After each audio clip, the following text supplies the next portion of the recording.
कुबेर का हे गंगाधार मोहे द्वार ओंकार तू भोले ओंकार तू आयो शरण तेरा शंभो तारकार बखान क्या करूं मैं राखो का चपटी भगोतरे खजाना कुबेर का हे गंगाधार मोती द्वार ओंकार तू भोले ओंकार तू आयो शरण तिहार शंभो तार तार तू। शिव कथा कहते हैं, भगवान शंकर का संवाद कर रहा है, शिव महापुराण की कथा कर रही है, देवादिदेव महादेव का चरित्र कर रहा है। अपने नगर में, अपने शहर में, अपने क्षेत्र में यदि भगवान देवादिदेव महादेव की कथा को श्रवण करने का सौभाग्य मिल जाए तो यह मानकर चलना कि भगवान शंकर स्वयं कैलाश छोड़कर, काशी छोड़कर निवास कर रहे हैं।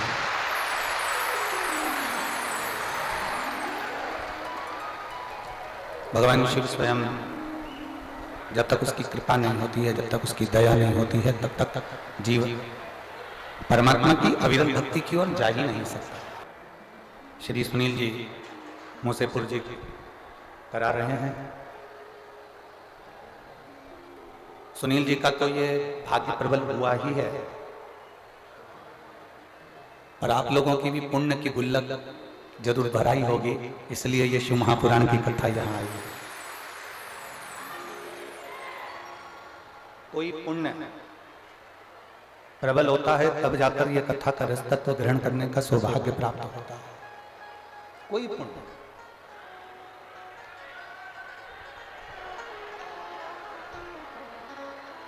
शिव कथा कर रही है, भगवान शंकर का संवाद कर रहा है, शिव महापुराण वर्णन कर रही है।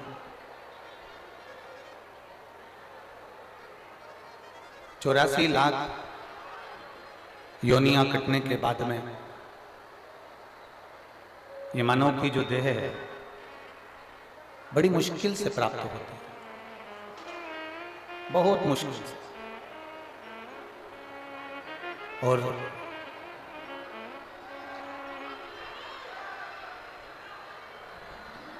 83,99,999 योनियां कटने के बाद में जो 84 लाखवें नंबर की जो योनि है वो मनुष्य की योनि है, वो मानव की योनि। और इस योनि में अगर परमात्मा की भक्ति धारण करने का यदि सौभाग्य मिले, इस मानव की देह के अंतर्गत यदि भगवान का भजन करने का सौभाग्य प्राप्त हो, एक क्षण भी यदि परमात्मा की अविरल भक्ति प्राप्त करने का सौभाग्य हो, तो यह मानकर चलिए कि आप कोई साधारण नहीं है। भगवान शंकर के पूर्व के कोई शिव के प्रिय कोई गण होंगे आप, जो भगवान शंकर की अविरल भक्ति को इस मनुष्य देह में प्राप्त कर रहे हैं और भगवान की कथा को श्रवण कर रहे हैं।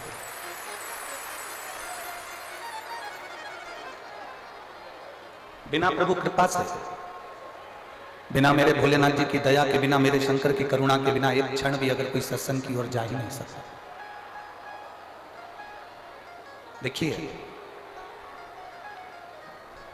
एक प्रसंग देवराज का आता है शिव महापुराण के अंदर, जिसको आपने भी कई बार श्रवण किया है,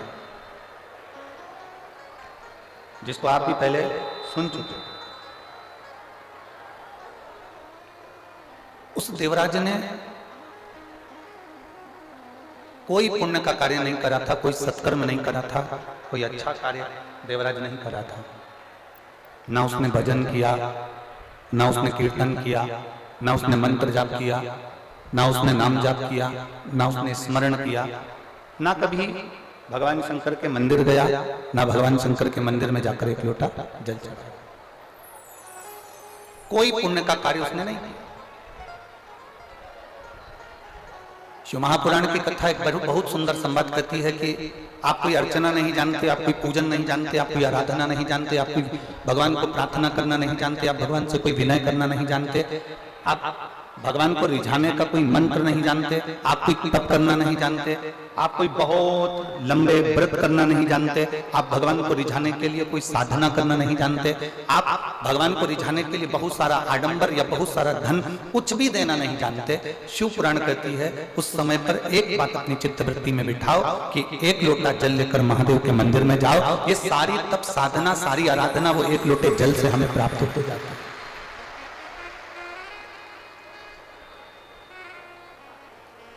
सारी तप साधना, सारी आराधना एक लोटे जल से हमें प्राप्त हो जाती है। ये सारी तप साधना प्राप्त हो जाती है। बहुत लंबे व्रत करने की भी जरूरत नहीं पड़ती, बहुत लंबी साधना करने की भी जरूरत नहीं पड़ती, बहुत लंबी आराधना करने की भी जरूरत नहीं पड़ती। घंटों तक बैठकर मौन रहकर बैठे रहने पर भी जो फल की प्राप्ति नहीं हो पाती, शिव महापुराण की कथा कहती है वो केवल एक लोटे जल से जीव को प्राप्त हो जाता है। सारी समस्या का हल, जम के बोलो जरा, सारी समस्या का हल बोल बम का नारा है। आप जितनी धैर्यता के साथ में, जितने स्मरण के साथ में, जितनी अविरल भक्ति के साथ में भगवान शंकर के मंदिर में जाकर एक लोटा जल समर्पित करते हो, शिव आपको अपना जान लेता है, शिव आपके हो जाते हैं और आप शिव के हो जाते हैं। भगवान शंकर आपके हो गए, आप शंकर के हो गए। देवराज को देवराज ना व्रत करता है, ना साधना करता है, ना कोई उपास करता है, ना कोई तप करता है। देवराज ब्राह्मण कुल में जन्म लेने के बाद भी देवराज कोई अच्छे कर्म को नहीं कर पाया। कोई अच्छा कर्म देवराज ने नहीं करा। ब्राह्मण कुल में जन्म जरूर ले लिया, ब्राह्मण कुल में पैदा जरूर हो गया, ब्राह्मण कुल में उसका जन्म जरूर हो गया, पर अच्छा कर्म नहीं कर पाया।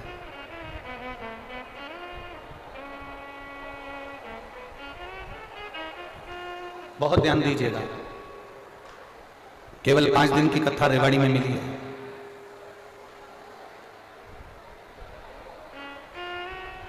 पांच दिन की कथा में 3 घंटे की कथा, और 3 घंटे की कथा में भी आधा घंटा आशीष भैया लेते हैं और 2.5 घंटा हमको प्राप्त होता है। वो 2.5 घंटा भी यदि आपने अपना मन लगाकर, चित्त लगाकर, हृदय लगाकर बाबा से अपने दिल की बात स्मरण कर कर यदि कह दी और बाबा को अपने दिल में बिठा लिया और बाबा के दिल में आप बैठ गए, तो ये मानकर चलना कि 5 दिन की कथा ना जाने हमारे कितने जन्मों के आनंद को करा सकती है।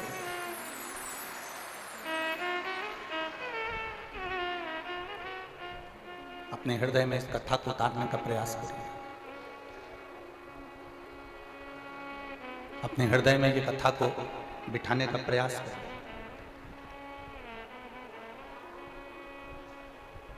ये 24,000 श्लोक की शिव महापुराण की कथा में एक अंश मात्र, केवल एक अंश मात्र। शिव भक्ति भी बहुत है।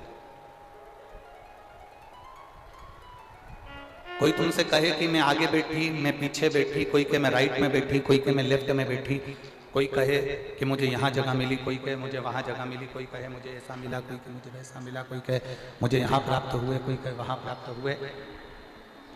आपको एक बात कहना है कि कहीं पर भी बैठकर कथा श्रवण करो, पर ऐसी सुनो कि तुम शंकर भगवान के दिल में बैठ जाओ और शंकर भगवान तुम्हारे दिल में बैठ जाओ। बस ऐसी श्रवण।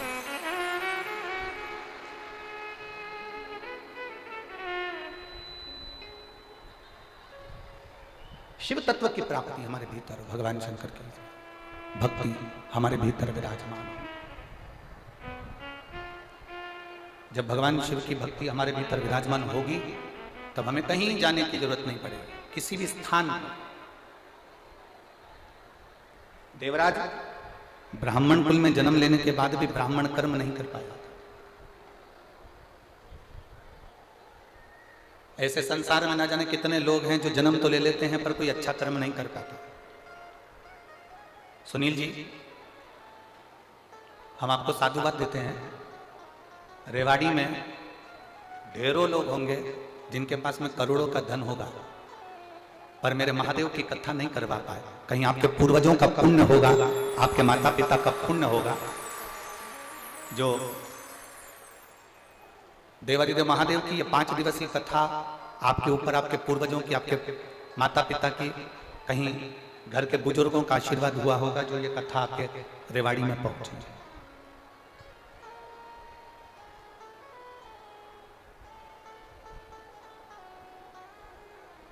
और बहुत अच्छा लगा जब भी हम कहीं कथा करने जाते हैं सुनील जी, तो कोई अपने मामा जी को भेजता है लेने के लिए, कोई अपने फूफा जी को भेजता है, कोई अपने काका जी को भेजता है, कोई अपने किसी दूसरे रिश्तेदार को भेजता है, पर पहली बार आपने अपने बेटे को हमको लेने के लिए भेजा, उसके लिए साधुवाद। कुछ पुण्य आई।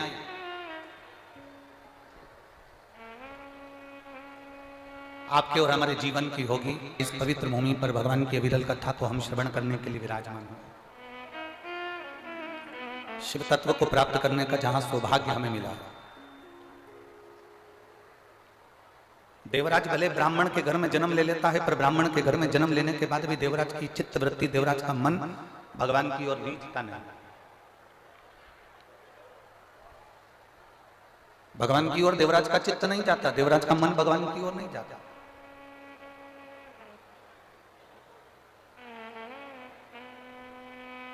हरिद्वार गए होंगे, हरिद्वार में छोटे छोटे बच्चे एक रस्सी में एक चुंबक को बांध लेते हैं। आप लोगों ने देखा है कि नहीं देखा? बोलो तो जम के, देखा है? बच्चे एक रस्सी में चुंबक को बांधते हैं और वो चुंबक को बांधने के बाद बच्चे उस रस्सी को गंगा जी में डालते हैं। वो चुंबक गंगा जी में उसको हिला रहे हैं, उसको घुमा रहे हैं।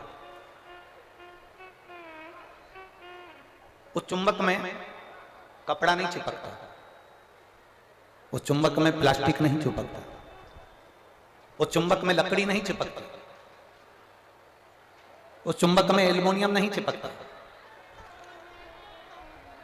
उस चुंबक में कपड़ा नहीं चिपकता, उस चुंबक में लकड़ी नहीं चिपकती, उस चुंबक में प्लास्टिक नहीं चिपकता।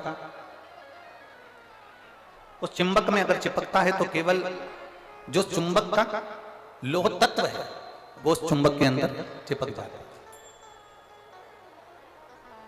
ये शिव महापुराण की कथा नहीं है। मेरे देवादिदेव महादेव भी पृथ्वी पर जैसे गंगा जी में कोई बच्चा डोरी बांधने के बाद में चुंबक को पटकता है और उससे लोह तत्व चिपकता है, उसी तरह मेरे देवादिदेव महादेव ने भी डोरी बांधकर इस शिव महापुराण को पृथ्वी पर डाल दिया है। और जो शंकर भगवान के गण हैं, जो भगवान शंकर के उपासक हैं, जो शिव भक्ति को जानने वाले हैं, वो इस चुंबक से चिपकते चले जाते हैं और बाद में शंकर के होते चले जाते हैं।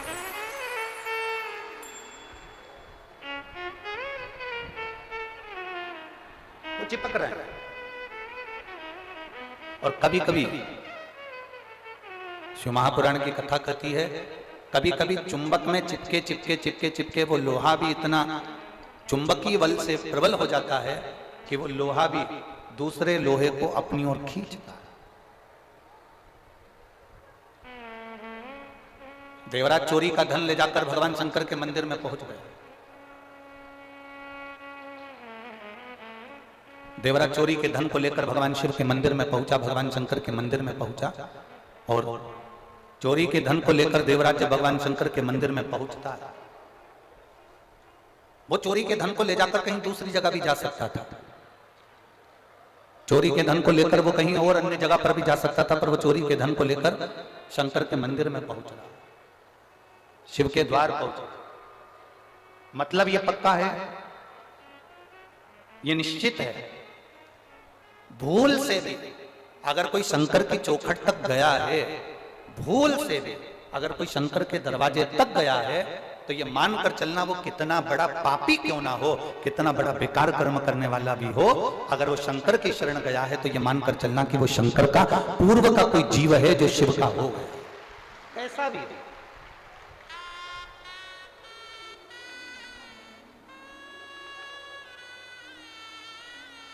और पतंग उड़े आकाश माने, डोर थारा हाथ मां, ओ भोले मारी पतंग ऊंची राख जे, ओ शंभो मारी पतंग ऊंची राख जे, नाव चले मझधार मां, पतवार थारा हाथ मां, नाव चले मझधार मां, पतवार थारा हाथ मां, ओ भोले मारी नैया पार लगावजो, ओ शंभो मारी नैया पार लगावजो। रथ उब्या मैदान माने, डोर थारा हाथ मां, रथ उब्या मैदान माने, डोर थारा हाथ मां, ओ भोले हमने रण संग्राम जिताव, ओ शंभु हमने रण संग्राम जिताव, भोले थारा चरण कमल मारा, जितना हो सके, जितना हो। वो कहते हैं ना, व्यर्थ का खर्चा और व्यर्थ की चर्चा, एक व्यर्थ का खर्चा और दूसरी क्या है, व्यर्थ की चर्चा। ये दोनों मनुष्य के जीवन को बेकार कर देते हैं, ये दोनों मानव के जीवन को बेकार कर देते हैं। व्यर्थ का खर्चा भी मानव जीवन को बेकार कर देता है और व्यर्थ की चर्चा भी मानव के जीवन को बेकार कर देती है। व्यर्थ का यदि खर्चा करोगे, व्यर्थ के खर्चे में अगर डूबोगे, व्यर्थ का खर्च करोगे तो तुम्हारा जीवन बहुत अच्छा होने वाला नहीं है, तुम्हारा जीवन बहुत अच्छा होने वाला नहीं है। और यदि शिवपुराण कह रही है व्यर्थ की चर्चा में डूबोगे ना तो भी तुम्हारा जीवन श्रेष्ठ होने वाला नहीं। फालतू का खर्चा मत करो और फालतू की, जम के बोलो जरा, चर्चा मत करो। ना तो हमें फालतू का खर्चा करना है और ना हमें फालतू की चर्चा करना है। सीख देने वाले बहुत मिलेंगे तुमको, बहुत सारे अकल देने वाले मिलेंगे। कभी कह देंगे अपनी हेयर स्टाइल ऐसी कर लो, कभी कहेंगे ये वाला पार्लर अच्छा है यहाँ चले जाओ, कभी कहेंगे वो वाला पार्लर अच्छा है वहां चले जाओ, कभी कहेंगे यहाँ चले जाओ, कभी कहेंगे वहां चले जाओ। व्यर्थ का खर्चा नहीं करना। हाँ, थोड़ा सा धन यदि तुम्हारे पास में अगर बच रहा है, थोड़ा सा पैसा यदि तुम्हारे पास बच रहा है, हम ये भी नहीं कहेंगे कि तुम दान कर दो, हम ये भी नहीं कहेंगे कि तुम किसी मंदिर में दे आओ, हम ये भी नहीं कहेंगे कि तुम किसी को ले जाकर दे दो। यदि तुम्हारे पास में थोड़ा सा धन बच रहा है तो इतना जरूर करो कि अपने ऊपर, खुद के ऊपर थोड़ा सा खर्च करना प्रारंभ करो, स्वयं की जिंदगी के लिए कुछ अच्छा करने का प्रयास।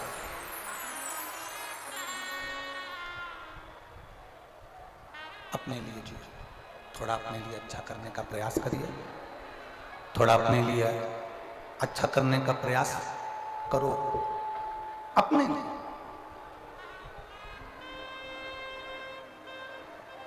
और मत बुरे कर्म कर बंदे वरना पछताएगा, भगवान की आंखों से तू बच नहीं पाए। चिल्ला के बोलना पड़ रहा, चिल्ला के बोलना पड़ रहा। बच नहीं पाएगा। अरे ओ अज्ञानी मत करना। थोड़ा सा धन यदि तुम्हारे पास में बचे, थोड़ा सा पैसा यदि तुम्हारे पास में बचे, स्वयं पे खर्च करो। और स्वयं पर खर्च करना किसको कहते हैं? स्वयं पर खर्च करना कहते किसको?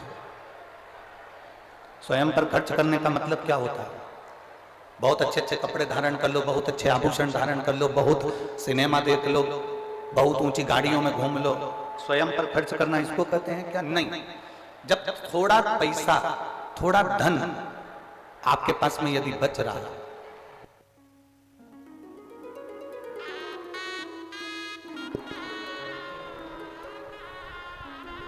थोड़ा सा खर्च अपने ऊपर करना, मतलब थोड़े से धन को बचाकर किसी तीर्थ में जाकर, किसी पवित्र नदी के तट पर जाकर, कहीं शिव महापुराण की कथा में बैठकर भगवान की अविरल भक्ति को धारण करना, ये अपने ऊपर खर्च करने के बराबर है।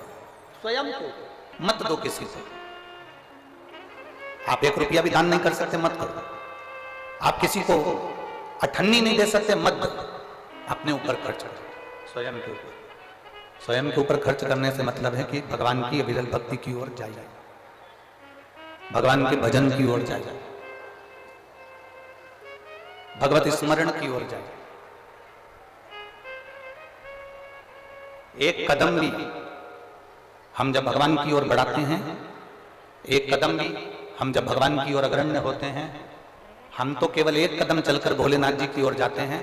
पर शिव महापुराण की कथा कहती है कि भोलेनाथ हजारों कदम चलकर तुम्हारे दरवाजे तक पहुंच जाता है, एक कदम से नहीं।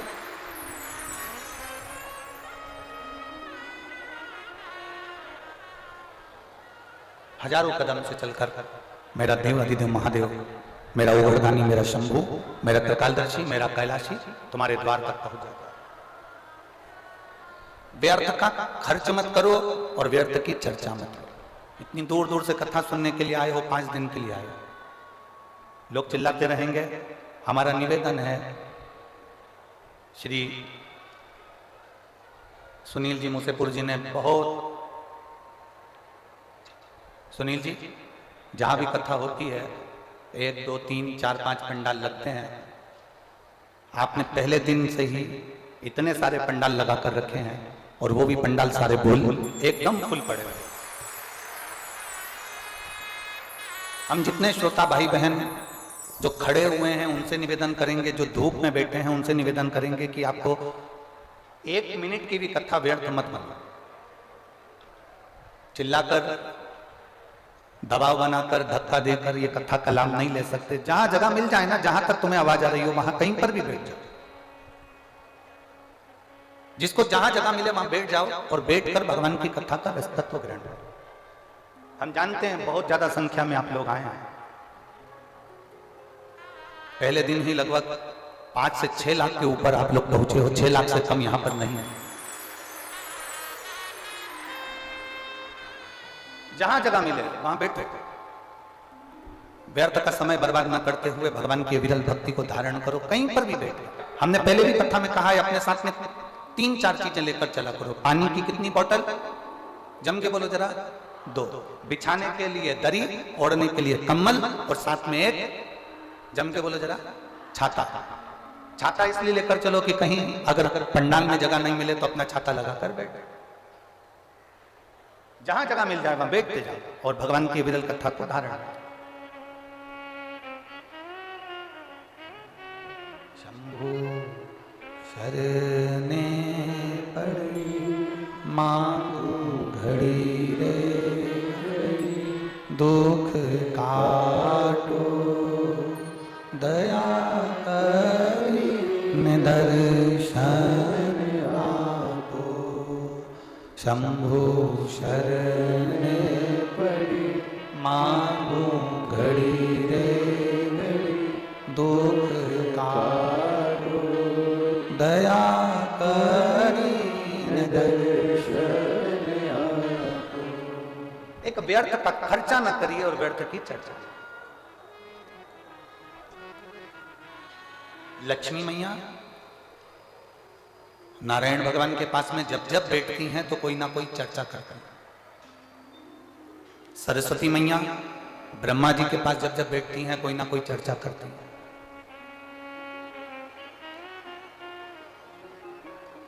इंद्राणी इंद्रदेव के पास जब जब बैठती हैं कोई ना कोई चर्चा करती हैं।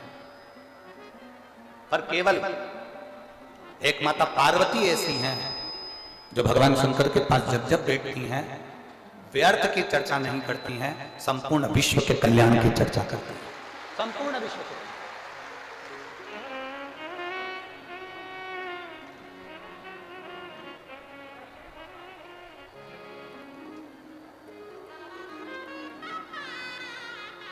हम लोगों की भी आदत है, हम लोग भी व्यर्थ चर्चा में बैठे रहते हैं। हम लोगों की भी आदत है, हम व्यर्थ चर्चाओं में डूबे रहते हैं।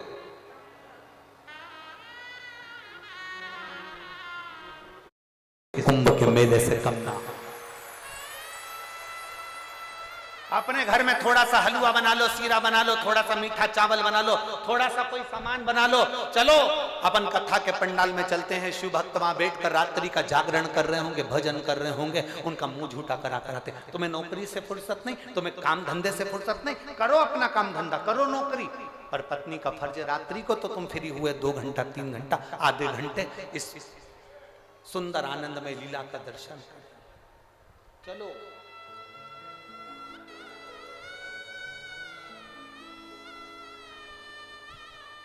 भक्ति में जितना डूब सकते हो। देवराज जान नहीं पाया, चोरी का धन लेकर पहुंच गया। एक क्षण का प्रवचन उसके कानों में पड़ गया, बाहर निकल गया। सिर दर्द हो रहा था, शरीर में ताप पड़ रहा था। बेलपत्री के वृक्ष के नीचे जैसे ही पहुंचा तो उसके प्राण छूट गए। उसको नहीं मालूम कि बेलपत्री के पेड़ के नीचे प्राण छूटना किसको कहते हैं।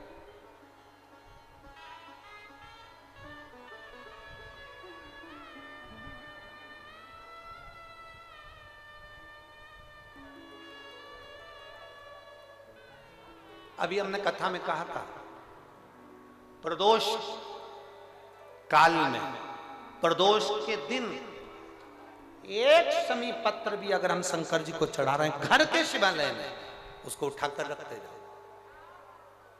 4-5 प्रदोष का इकट्ठा करा हुआ वो शमी पत्र तुम्हारी जेब में रखकर तुम जाना। पहुंचो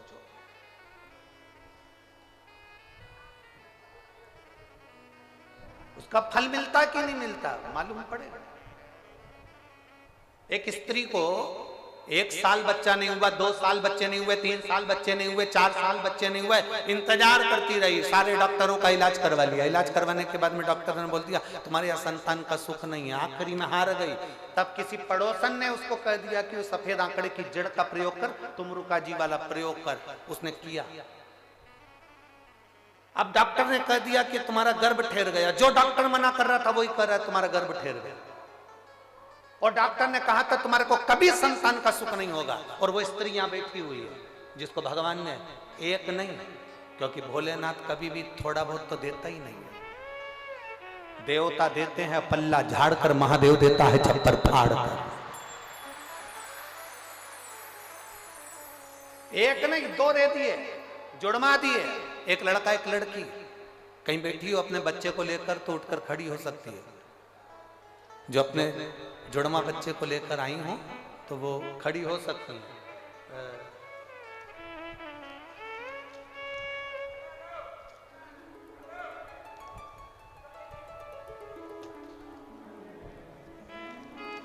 पत्र ढूंढना पड़ेगा। अगर कहीं बैठी हो तो खड़ी हो सकती है।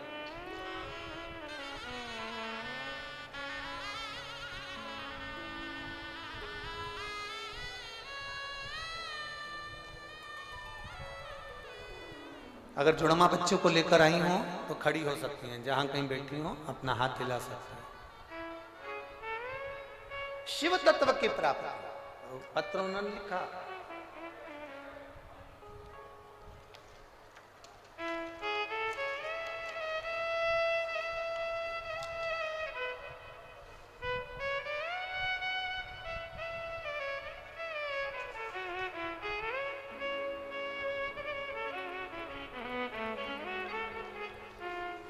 उनका नाम है विदुषी मिश्रा, हेमंत मिश्रा।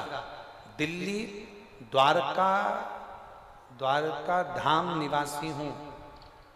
कहीं बैठी हो तो हाथ हिला सकती हैं जिनके घर में एक लड़का और एक लड़की का जन्म जुड़वा हुआ है। कहीं बैठी हो जिन्होंने पत्र भेजा है, अगर बैठी हो तो हाथ हिला सकते हैं। मेरा नाम विदुषी मिश्रा, हेमंत मिश्रा, दिल्ली द्वारका धाम निवासी हूं। कहीं बैठे हो तो हाथ हिला सकते हैं। शिव तत्व की प्राप्ति, शंभो। एक भरोसा दड़ी बनाई, एक विश्वास को दड़ी करी, और जब भरोसा दड़ी होगा, विश्वास दड़ी होगा, तो शिव को मिलने में देरी नहीं। शिव मिलेगा जब। देवराज बेलपत्री के वृक्ष के नीचे प्राणों को त्याग दिया। कैलाश धाम मिल गया उसको, कैलाश धाम।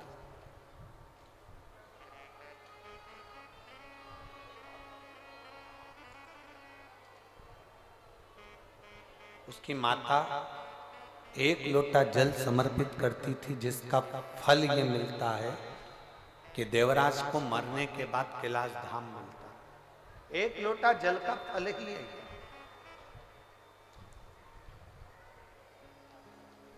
सारी पुराणे 7 पीढ़ी को तारने की बात करती है, पर शिव महापुराण 71 पीढ़ी को तारने की बात करती है कि शंकर पर चढ़ाया गया जल का महत्व इतना। 1 पीढ़ी नहीं, 2 पीढ़ी नहीं, 7 पीढ़ी नहीं, 4-5 पीढ़ी नहीं, 7 पीढ़ी नहीं, 71 पीढ़ी को तारने की बात करती है शिव पुराण। भरोसे से जिसने सुन लिया उसको नहीं। समय आया, आगे वर्णन आता है। एक बिंदु नाम का ब्राह्मण, जिसकी धर्म पत्नी का नाम चंचुला है। बिंदु वह भी ब्राह्मण होकर गलत कर्म में डूबा रहा, इसलिए प्राण छूट गए। प्राण छूटे तो प्रेत योनि में पड़ गया।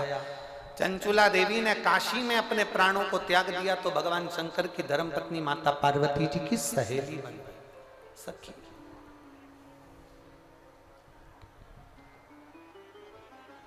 और पार्वती जी की सखी बनी, तब माता पार्वती जी की सखी बनकर उन्होंने भगवान शंकर की अविरल कथा को धारण करा। भगवान शिव की अविरल कथा को धारण करती हैं, भगवान देवादिदेव महादेव की अविरल कथा को धारण करती हैं। पर चंचुला देवी बेधव्य है, यजमान कैसे बने?